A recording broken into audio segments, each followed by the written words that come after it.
Now that we got our plates cut and our stud markings laid out, we are ready to start putting our studs in place. Now currently we haven't cut any studs, so we're gonna head on over to the bandsaw and show you how we're gonna do that. Now typically, stud height is pretty standard at 8 feet tall, but you could have 9 foot or 10 foot tall studs. Really it's homeowner preference. Just here in Wisconsin, because things get so cold in the winter, we like to keep the ceiling a little bit lower, about 8 feet, so then we have less area of our house we need to cut. Or I should say we need to heat. So we're gonna show you guys how to cut your studs so we can get about 100 to 150 for your house and get them all uniform. So here we are again at our bandsaw, and what I did is I marked out 8 feet on one piece, just one piece. Now we can do a similar thing to what we did before, which is adjust that fence to the point where when I'm butt up against the fence, I'm getting a nice, perfect 8-foot cut here. Okay? Now, I'm gonna tilt you just a second here because this fence does something kind of cool.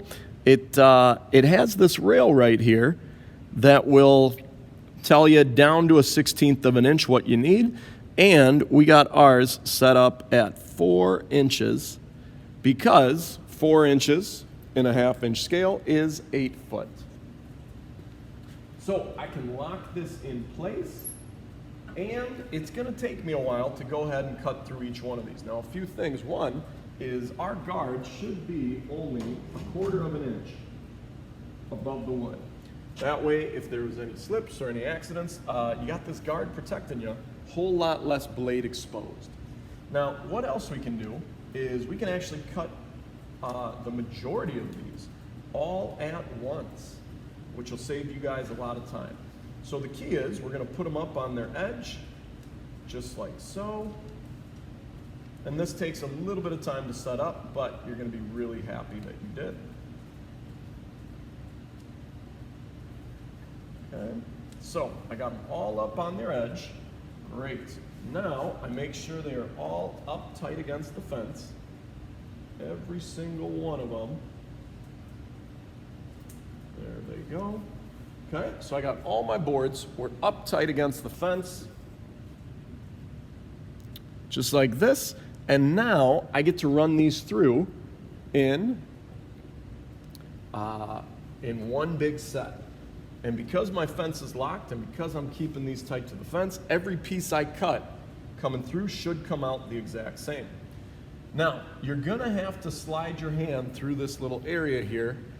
So one of the tricks that I picked up over the years is if you kind of divide your pinky out and you put your pinky on the other side of the fence, it helps make sure that your hand doesn't accidentally come off of the fence, meaning your boards are gonna stay nice and tight, and it's gonna keep your hand away from the blade.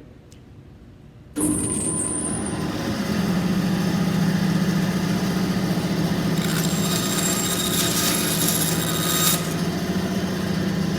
there we have our first set, everything nice and even. Set that off to the side, we'll slide in our next piece.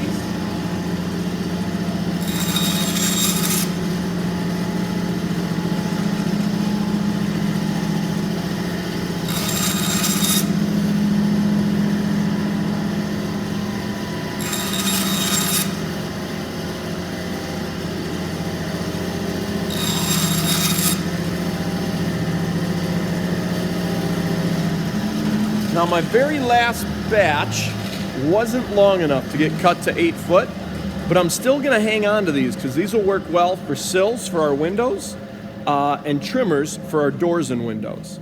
So now we can take all of our studs back to our table and start installing studs. Now that we got all of our studs cut at a uniform height, which is a huge deal, we're ready to start installing them. But as you go to install all of your studs over the next 3 to 4 to 5 class periods, you kind of want to keep them together. So you're going to grab a little sandwich bag from the classroom, and we're going to put all our studs in here. And this way, as you go to store your project, a bunch of times you keep all your studs together, and then you're in good shape. So there. At the end of class, we zip it up, put it on your project. Now you're ready to go. All right. Time to start putting studs to our walls. Here we have our top and bottom plate for one of our walls. We have our studs cut.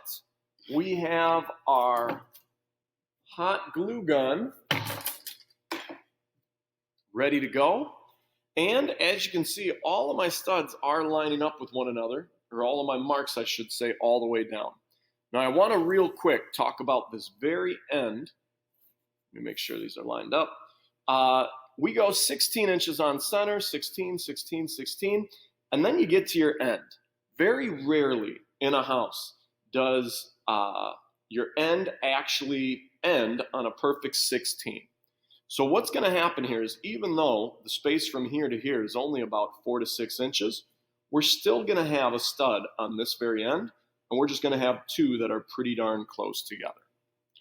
So that's what we got to make sure. We can't leave the end of our wall open, because then when it goes to combine with our other walls, it just really doesn't work out very well. All right.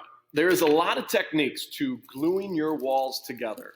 I want to show you the one that has been most effective for our students.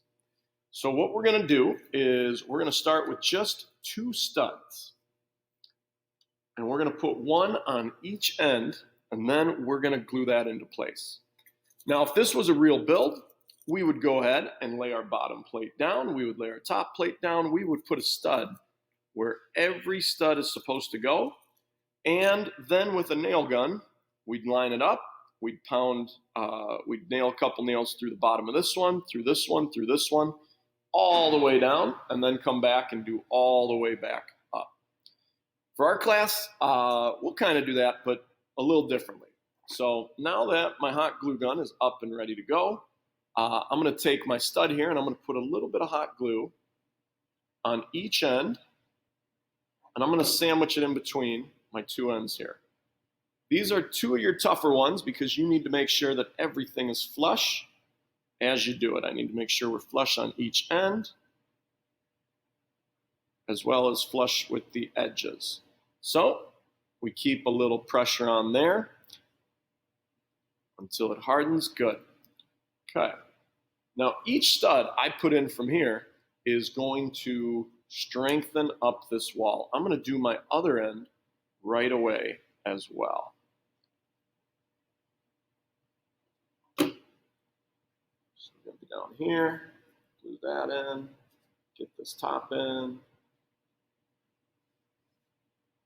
put some pressure on it. Okay, so now here we go. I have the whole outside frame of my wall ready to go. As you can see, it's still pretty rickety, but with every single stud we put in, it's going to strengthen up that wall and keep it a little more straight. So what you get to do now is, as you go through, you get to put a little bit of glue on each end. You get to line it up with the marks that you drew out already, making sure you're about dead center on each one. And you're going to glue and you're going to squeeze it together for a few seconds, and you're ready to move on to the next one.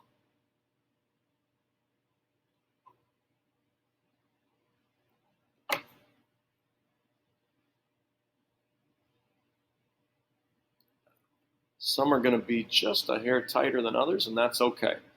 We do want nice tight joints here, and that's why we cut all of our studs at the exact same length.